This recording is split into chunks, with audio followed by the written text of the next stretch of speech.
Alright, so I finally found more solutions to my binge eating disorder. I talked about my solutions for eating healthier, the ways to motivate myself to eat healthier, which are getting involved in jiu-jitsu again because I always ate healthy when I was in jiu-jitsu because I wanted as much of a competitive edge as possible, especially when I was doing with my best friend Joe Vocarsi before he left New Jersey. I wanted to compete with him because we joined around the same time. And so I ate healthy because I wanted to be able to have the endurance, cardiovascular performance, and the strength and the muscle and the least amount of fat possible so I could beat him. And then also so I could also compete with others who joined around the same time as me because some of them would spend more time training, and even though they joined like 2 months after me, would start catching up with me, and then they would give me even more motivation to eat healthier and take care of myself and make sure I got enough sleep and did everything possible to maximize my athletic performance. So I also got that. I got boxing. I get the boxing gym, so I could do boxing. And also, there's a mentorship program, so I can mentor young men from the channels, low income households. That's all motivation to eat healthier. But now let's get into the practical thing. So last night I went out and I bought 3 steaks. It was on sale, 3 steaks for $20. I don't know what type of steak they are. They had bones, so I guess they're T-bones. I am so ignorant about the most monotonous things. So my ADHD, like if it doesn't catch my attention, I simply do not pay attention. Like if you, I forget names all the time. People like when I meet new people and they tell me their name, I immediately forget the name because I'm so in my head that I'll forget. So I made a point of whenever I meet someone new, giving them a nickname, like the names, um, I don't know, Aubrey. Then I'll call him Aubrey DeGrey because that's a famous person I know. Um, and if their name was Albert, I would call him Dr. Albert Ellis because it's someone I know. If their name was Jordan, I'd call him Jordan Peterson. Um, I'd always just look up a famous person with the same name if I didn't know on off the top of my head, or think of some other way to give them a nickname. That way we were talking about the name, so give me further way to remember the name and all that. But that's me going ADHD and going off topic again. So anyway, so I also because I figured the mashed potatoes that I bought, I got loaded mashed potatoes, which are freaking delicious with the steak. I didn't even need ketchup. I just took the steak with no ketchup because ketchup is full of like vegetable oils and sugar. Like just even one squirt of mayonnaise, this tiny little bit has like a full teaspoon of sugar. So you eat a bunch of sugar, you're just eating a bunch of ketchup, you're just eating a bunch of sugar. So I had got some semi-healthy snacks. They're like in terms of healthy, 7 out of 10. The kind bars, which are almonds, chicory root fiber, honey, glucose syrup, which isn't good, palm kernel oil, which isn't good, sugar, which isn't good, rice flour, which is fine, milk powder, which is fine, sea salt, which is fine, carrot powder, which is fine, soy lecithin, which is people say it's bad for you, but it's not that bad. Natural flavors could be one of millions of things, and they shouldn't allow that because natural flavor is a meaningless term. It could be any number of things that can cause people to have like bad reactions to it, and annatto, whatever that is. So this is mostly good. It has 15 grams of fat, 3 grams of saturated fat, which again is good for you. If you don't know about that, then watch one of my videos about the bulletproof diet, which I'm going to start in like a week or two. Right now, I'm just eating healthy, no all anti-inflammatory, only healthy carbs like rice, sweet potatoes, nothing with gluten in it because, for I don't have the greatest digestive system, and I'm sensitive to gluten and to dairy. Like when I cut out gluten and dairy from my diet, my skin is clear, my mind works better, everything. Like I can tolerate it, but it lowers my performance, and I want to maximize my physical, mental, cognitive, and just social performance, everything. I want to be the best version of myself as possible. So I had 8 of these, and even though it only has 4 grams added sugar, if you eat 8 of them, that's 8 times 4, that's 32 grams of sugar I had. Not good. And this, I got these two chocolate rice cakes. Um, Again, gluten free, but whole grain brown rice. Second ingredient is sugar, and the third ingredient is fructose. Uh, so for each serving is 12 grams of carbohydrate, 12 grams of carbs, with 3 coming from sugar. So I had all 14 of these, so 3 times 14. This is why I'm making a list of all the healthy things I can eat and healthy snacks. For example, instead of eating those, what I should have had was like things like bananas with whey protein, because bananas are pretty calorie dense, they're safe carbs and all that. So I'm making a list of all the healthy food I can eat, and then I'm choosing a recipe each week to learn how to make that's healthy and delicious. Like, fried rice isn't super healthy, but like it's a spectrum. Like everything doesn't have to be a 10 out of 10 healthy. As long as it's like averages like an 8 out of 10 in terms of being healthy, that's great. And doesn't have anything in it that's like a vegetable oil. A little bit of sugar is fine. I could burn through that, but vegetable oil, that shit is fucking poison. Seed oils, that stuff's freaking poison. The only good oils are coconut oil, extra virgin coconut oil that's raw and unprocessed, extra virgin olive oil, and MCT oil, and C8 oil. And MCT oil is just a derivative of coconut oil, and so is C8 oil. Yeah, but anything like canola oil, palm kernel oil, all that stuff is 100 times worse than for you than sugar. They're just absolutely horrendous. They stay in your system forever. Sugar is in and out of your system in like a day if you work out. But those vegetable oils, man, you want to avoid them like they're the plague, because that's what's making everybody so sick and causing so many health problems more than anything else. Yeah, the sugar is a big part of it, but a way bigger part of it is the vegetable oils. Canola oil should be banned. Like, one thing that European countries got right is they ban a lot of these toxic food ingredients, and we don't. But even they haven't banned canola oil, but they really should, because that shit is just poison. And people feed it to their kids, and then they have cognitive problems and medical problems and all sorts of weird health problems, and they wonder why. Well, you're feeding them complete shit. That's why they're sick. That's why they're dying. Ignorance is the primary source of unnecessary human suffering.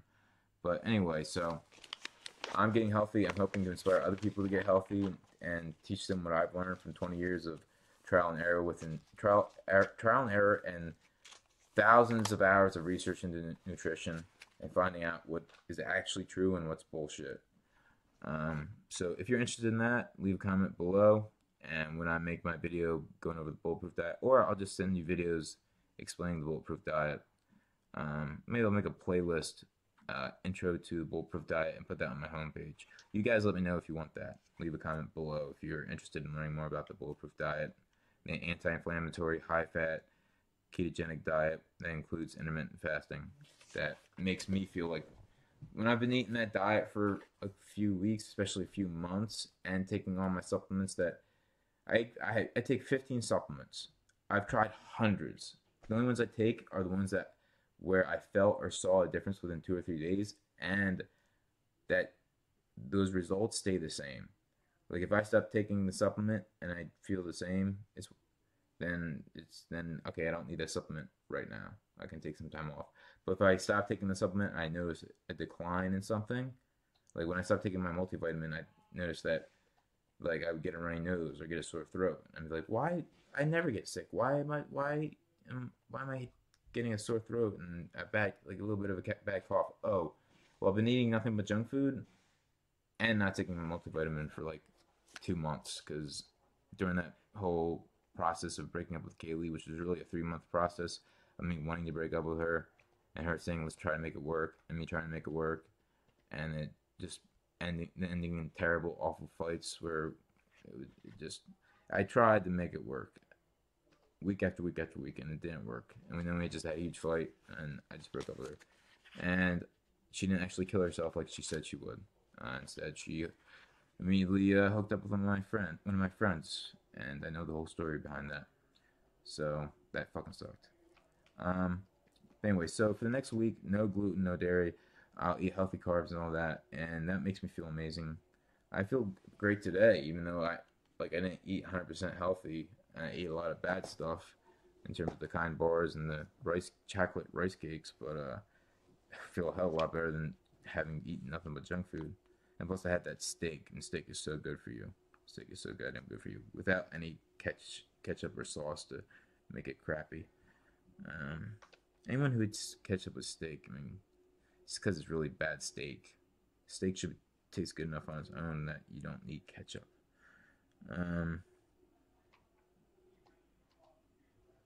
Show what you ate last.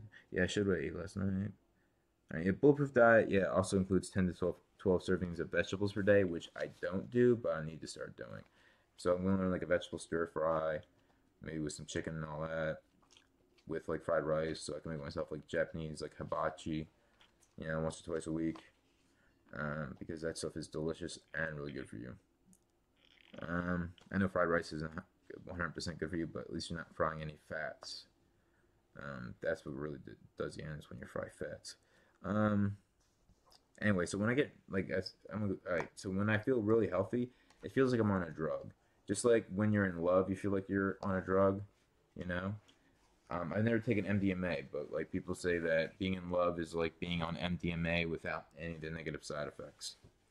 Um, and being super healthy for me feels like kind of like being on Adderall without any negative side effects. Though if I was in a condition where I could still take Adderall, I would do both. I would be in a state of peak health and take Adderall and just feel amazing, like 24/7. Feel like so happy, feel so good, feel so enthusiastic, feel great all the time. Hopefully, after I cure my heart disease, I'll be able to take Adderall again. How am I going to cure my heart disease? Well, I'm going to start stem cell therapy. They've proven now. They did a study like 7 or 8 years ago. The American Heart Association sponsored it, and it's peer reviewed. It's like it was one of the best at one of the best research hospitals in the United States. I forget exactly which one, but I'll have to make a video about this. They were able to reverse heart disease. They can cure heart disease now. They took people with stage 3 and stage 4 heart disease, injected stem cells into their heart and into their arteries, into their blood through an IV, and they went from stage 3 and stage 4 heart disease to stage 1 and stage 2. And people that were at stage 1 or stage 2 then showed no signs of heart disease. They cured heart disease. We have the cure for heart disease. We should be investing billions of dollars into this because it would be so great for the economy because we have so many people who have decades of experience, decades of knowledge, decades of wisdom, decades of leadership experience in every industry who want to keep working but can't because of their heart, you know? And now instead of contributing to the economy, they're they're just consuming and they're just like getting our tax money in the term in the form of their social security and Medicaid and all that stuff.